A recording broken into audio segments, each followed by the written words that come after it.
안녕하세요. 날마다 기막힌 정원의 박정원 목사입니다. 오늘도 새로운 하루가 시작이 되었습니다. 오늘도 주님의 은혜와 평강이 여러분들과 함께 하시기를 주님의 이름으로 기도하겠습니다. 우리는 가짜를 분별하기 위해서 진짜를 알아야 됩니다. 그래서 가짜 다이아몬드를 구분하기 위해서는 진짜 다이아몬드를 알아야 되고, 또 가짜 화폐를 구분하기 위해서는 진짜 화폐를 가지고 비교해야만 우리는 가짜와 진짜를 분별할 수 있습니다. 그렇다고 한다면 우리가 고린도 교회 문제를 살펴보게 될 때 가짜였고 거짓 사도였던 그들의 정체를 알기 위해서는 진짜인 바울을 알게 되면 우리는 자연스럽게 가짜의 정체를 알 수가 있습니다. 오늘날에는 정말 스펙이 강조되고 있는 시대를 살고 있는데요. 여러분, 그렇다고 한다면 바울의 스펙은 어느 정도일까요? 솔직히 바울은 이러한 세상적인 것들을 다 배설물로 여겼어요. 그런데 지금 바울이 자기 자랑을 해야 하는 이 마음이요, 여간 불편한 마음이 아닙니다. 하지만 할 수밖에 없었습니다. 바울은 이러한 세상적인 것들 가운데서 떠나 있었지만 부득불 이렇게 자랑을 하게 된 것은 자기 자신을 위한 것이 아니에요. 그가 전파한 복음을 바르게 세우기 위해서 바울은 이렇게 해야만 했다는 것입니다. 그래서 18절을 보게 되면 여러 사람의 육신을 따라 자랑하니 나도 자랑하겠노라, 이렇게 말한 것이죠. 여기서 육신이라는 것은 어떠한 종족이나 나라, 학력, 가정 등의 배경을 말하는 것입니다. 이 거짓된 사도들이 이처럼 육체를 따라서 자랑하니까 참된 사도인 바울도 그들의 거짓됨을 가려내기 위해서, 즉 진짜를 가려내기 위해서 부득이하게 이렇게 육체를 따라 자신을 자랑하겠다고 지금 바울이 고백하고 있는 것입니다. 또한 19절을 보게 되면 너희는 지혜로운 자로서 어리석은 자들을 잘도 용납하는구나, 기쁘게 용납하는구나, 바울이 이렇게 말을 하고 있습니다. 그들은 영적으로 무지했지만 세상적인 것들에서는 지혜 있다고 생각했던 거예요. 그래서 그들은 거짓 사도들의 가르침을 너무나 쉽게 받아들였다는 것입니다. 거짓 사도들은 고린도 교회 성도들을 유혹하기 위해서 갖은 방법으로 그들을 착취하고 그리고 못살게 굴었습니다. 바울은 그 거짓 사도들의 정체를 4가지로 정리하고 있습니다. 첫 번째는 무엇이냐면 그들은 고린도 교회 성도들을 자유인에서 비천한 노예로 만들어 버렸다는 거예요. 그들은 고린도 교회 성도들에게 이런 할례와 구약의 율법들로 다시금 속박되게 만들어서 비천한 노예로 만들어버렸다는 것입니다. 두 번째로 바울은 그들을 강도와 도적과 같은 자들이라고 말하고 있습니다. 그들은 고린도 교회 성도들의 헌금을 착취하고 자기들의 부와 명예를 위해서 썼다는 것입니다. 세 번째로 그들은 오만한 자들이라고 말합니다. 바울은 겸손한 모습을 가지고 있었지만 그들은 오만하고 교만하게 고린도 교회 성도들에게 행했다는 것이죠. 네 번째로 그들은 무례했다고 합니다. 이런 오만함과 무례함은 교만함이라고 말할 수가 있죠. 그런데 이 거짓 사도들은요, 마치 이것이 사도들의 권위라고 말하면서 그것을 너무나 당당하게 행했다는 것입니다. 그러면서 이 거짓 사도들이요, 자신의 자격을 3가지로 정의를 이렇게 했다고 합니다. 첫 번째, 그들은 히브리인이라는 거예요. 이 말은 그들이 히브리 말을 썼다는 것입니다. 사실 당시 이스라엘은 나라가 없이 로마의 속국으로 살고 있었습니다. 오랜 역사 속에서 그들이 나라를 잃어버린 채 이 디아스포라, 각 지역마다 모여서 공동체를 이루면서 살고 있었는데, 그렇기 때문에 그 지역에 살고 있는 언어들을 배우게 되면서 자신의 민족의 말을 서서히 잃어버리게 된 것이죠. 그래서 히브리 말을 할 수 있는 사람들은 팔레스티안, 즉 예루살렘 주변의 지역에 살고 있었던 사람들만 그런 히브리 말을 할 수 있었다는 것이죠.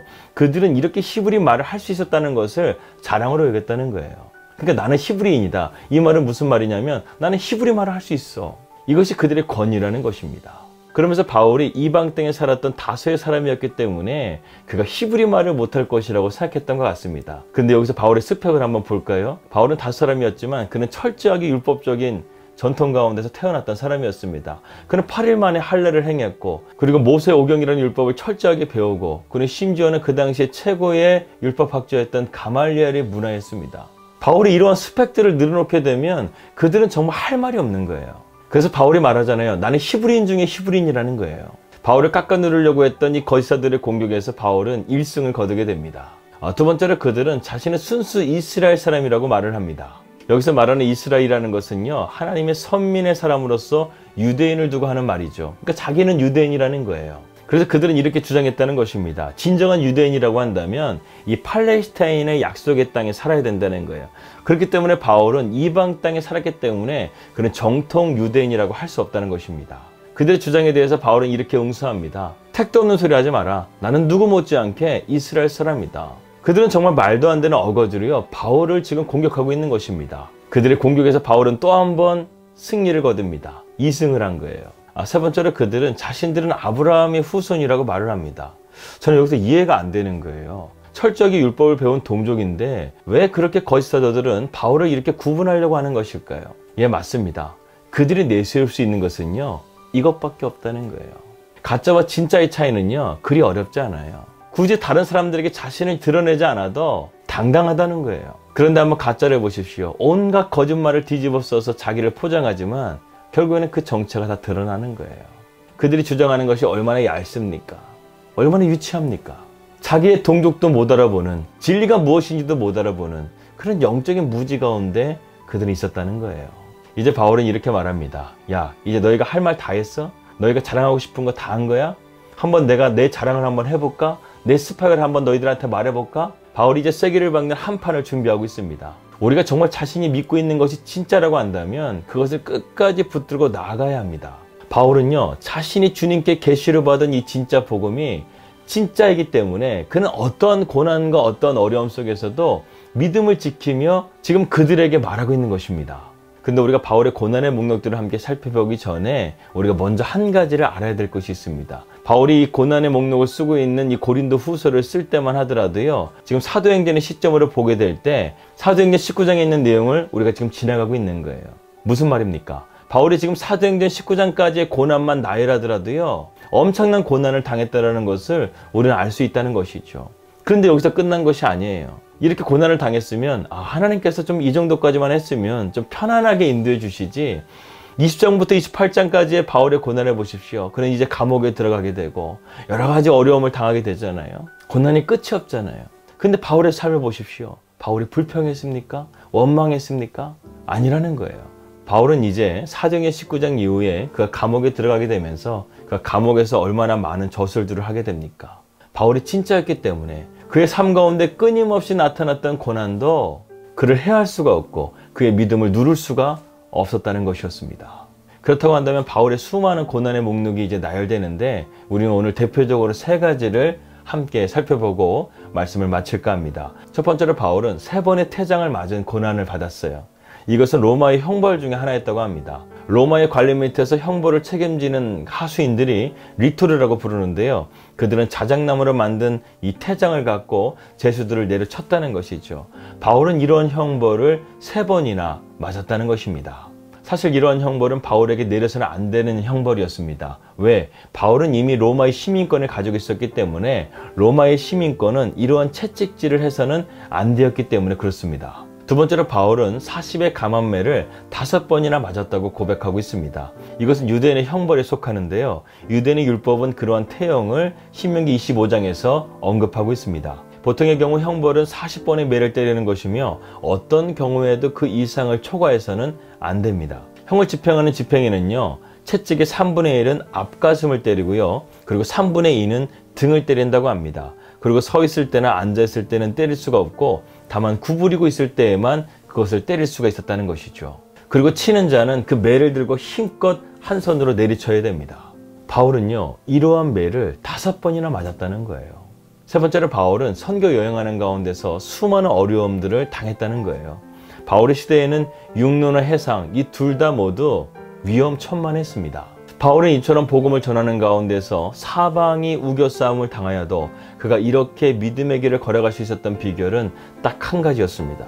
주님께서 그를 인도하시고 계셨기 때문에 그렇습니다. 이 철로역정을 보더라도 크리스천이 절망 가운데 있을 때 그때그때마다 전도자가 와서 그에게 힘을 주고 다시금 걸어가라고 격려하는 것을 보게 되죠. 그리고 그가 그 길을 걸어가는 가운데서 해석자도 만나게 되고 또 경계도 만나게 되고 수많은 도움을 만나게 되면서 그는 믿음의 길을 걸어간다는 것이죠. 이것을 크게 보게 될 때 하나님의 섭리 가운데서 우리가 믿음의 길을 주님과 함께 동행하고 있다는 사실을 우리는 절대로 잊어서는 안 됩니다. 그렇기 때문에 포기하지 마십시오. 절망하지 마십시오. 주님이 언제나 우리와 함께 하십니다.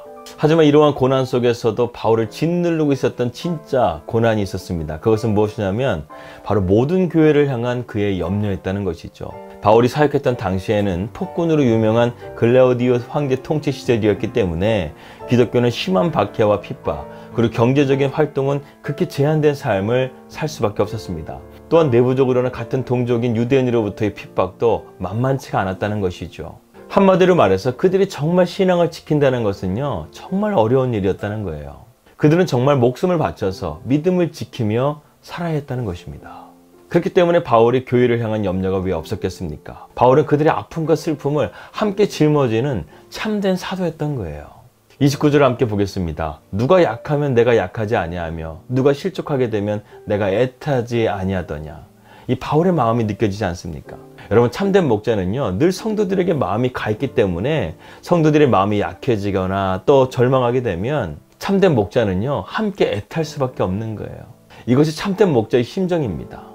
제가 전에 사역했던 교회에서요, 전도사로 있을 때 첫 번째로 교구 장례식을 치르게 된 것이었습니다. 한 권사님의 장례식이었는데요, 목사님을 도와서 처음 장례식을 이렇게 준비하게 되는데 얼마나 긴장이 되는지, 그래서 위로 예배, 발인 예배, 또 화장 예배, 이렇게 예배를 준비하는 가운데 하나님께서 되게 많이 은혜를 부어주셨어요. 그리고 되게 많이 눈물을 부어주셨어요. 사랑하는 어머니를 이제 천국에서 만나야 되는 그 자식들의 모습을 보면서요, 참 마음이 뭉클해지고 눈물이 나고, 그래서 함께 울고 장례를 잘 마치게 되었는데, 그 권사님이 나중에는 저희가 오셔서 참 고맙다고 이렇게 인사를 해 주셨습니다. 그런데요, 저희가 이거 뉴질랜드에 오게 되었을 때 그 권사님께서 연락이 왔어요. 그러면서 함께 차를 마시면서 이런저런 이야기를 나누는데, 그 권사님께서 이렇게 말씀하시더라고요. 자신은 우리 어머니 장례식 때 전도사님께서 그렇게 눈물을 흘려주시는 것이 너무나 고마웠고, 지금까지 목사님을 뵈게 되면 그때가 생각이 난다는 거예요. 예, 그렇습니다. 성도들이 아파할 때 함께 아파주고 함께 울어주고 그들을 위해서 기도해주고, 이것이 참된 목자의 모습이라는 것이죠. 오늘날의 교회 현실을 보게 되면 상당히 안타까울 때가 있습니다. 우리는 목회자의 권위를요, 여러 가지 세상적인 스펙으로 보는 것 같아요. 아니에요. 여러분, 목회자의 진짜 권위는요, 성도를 얼마나 사랑하느냐, 그리고 정말 그 성도를 위해서 내가 죽을 수 있느냐, 이것을 가지고 목회자의 권위는 증명되어야 됩니다. 바울은 정말 복음을 위해서, 그리고 교회를 위해서 이렇게 수많은 고난과 아픔을 당하면서도 그들에게 불평하지 않았어요. 그들을 원망하지 않았어요. 오히려 그들을 위해서 염려하고 그들을 위해서 기도했던 사람이 바로 바울이었어요. 이러한 바울의 영적인 권위를 어떻게 거짓 사도들의 그런 말도 안 되는 스펙을 가지고 비교할 수 있겠습니까? 없다는 것이죠. 여러분, 참된 목회자의 진짜 권위는요, 사랑이에요. 성도를 정말 사랑하는 거예요. 그럴 때 목회자의 권위가 세워지는 거예요. 학벌이 아니에요. 세상적인 스펙이 아니에요. 프로그램이 아니에요. 목회자의 권위는 사랑이라는 것. 바울은 지금 이것을 우리에게 보여주고 있습니다. 30절의 말씀입니다. 바울은 지금 부득불 내가 자랑할진대 약한 것을 자랑한다, 이렇게 말하고 있어요. 바울은 자신이 영적인 권위가 있음에도 불구하고요, 그들에게 교만하지 않았어요. 자랑하지 않았어요. 언제나 겸손했어요. 여러분, 사랑하면 겸손해져요. 사랑하면 섬기게 돼요. 사도 바울은 세상적인 스펙으로 볼 때도 그는 뿔릴 것이 없었어요. 그는 결코 약한 사람이 아니었어요. 하지만 주님을 사랑하고 하나님의 교회를 너무나 사랑하기 때문에 자기가 얼마든지 힘을 쓸 수 있음에도 불구하고 이 고린도 교회 문제를 주님께 맡겼다는 거예요. 바울이 이렇게 자신의 연약함을 고백하고 나니까요, 사도행전의 역사는요, 계속해서 하나님의 주도하신 가운데서 될 수 있었다는 것입니다. 그래서 사도행전은 또 다른 별명이 있죠. 성령행전이에요. 하나님의 영이신 성령님께서 주도하시는 초대교회의 역사, 성령님의 역사, 하나님의 역사, 이것을 우리에게 보여주고 있는 것입니다. 우리 인간이 할 수 있는 것이라는 것은 아무것도 없어요. 그러나 주님이 우리와 함께 하시면 우리는 모든 것을 할 수 있는 존귀한 존재가 될 수 있다는 것입니다. 여러분, 진짜와 가짜가 분명히 다른 것처럼 세상 사람과 하나님의 사람은 분명히 차이가 나야 됩니다. 고난이 찾아올 때 그 고난을 받아들이는 모습도 우리는 하나님의 사람으로서 세상과 달라야 합니다. 그 가운데서 진짜가 증명되어지는 거예요. 바울은 자신의 이러한 모든 것들을 자랑하기보다 오직 예수 그리스도 한 분만을 자랑하기로 작정을 했습니다. 저와 여러분의 삶도 우리 자신을 자랑하는 삶이 아니라 온전히 예수 그리스도만을 자랑할 수 있는 그러한 날마다 기막힌 정오 식구들 될 수 있기를 주님의 이름으로 기도합니다. 그럴 때 천국의 면류관이 저와 여러분에게 있을 줄을 믿습니다. 기도하겠습니다. 하나님 아버지, 감사합니다. 오늘 이렇게 우리가 하나님의 말씀을 통해서 또한 귀한 진리를 깨닫습니다. 주님, 세상은 가짜와 진짜와의 전쟁입니다. 교회도 마찬가지입니다. 이러한 가짜들이 교회를 미혹하고 교회를 흔들고 있습니다. 하지만 진리 가운데 우리가 바로 서 있게 되면 가짜는 어둠에 물러가듯이 우리의 삶 가운데 사라지게 될 줄을 믿습니다. 주님, 우리가 온전히 예수 그리스도만을 바라보게 하시고 주님만을 자랑하게 하시고 그리스도의 일꾼으로서 우리가 오늘도 믿음 안에서 충성되이 살아갈 수 있도록 인도하여 주시옵소서. 예수님의 이름으로 기도하였습니다. 아멘. 예, 우리의 약함으로도 강함이 되게 하시는 전능하신 하나님의 손길이 오늘도 여러분들과 함께 하시기를 기도하겠습니다. 저희도 이곳 뉴질랜드의 십자가 꽂는 그날까지 오늘 하루를 최선을 다해서 살아내겠습니다. 평안한 하루 되시고요. 저는 내일 뵙도록 하겠습니다. 우리 믿음으로 승리합시다. 할렐루야.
전폐하셨네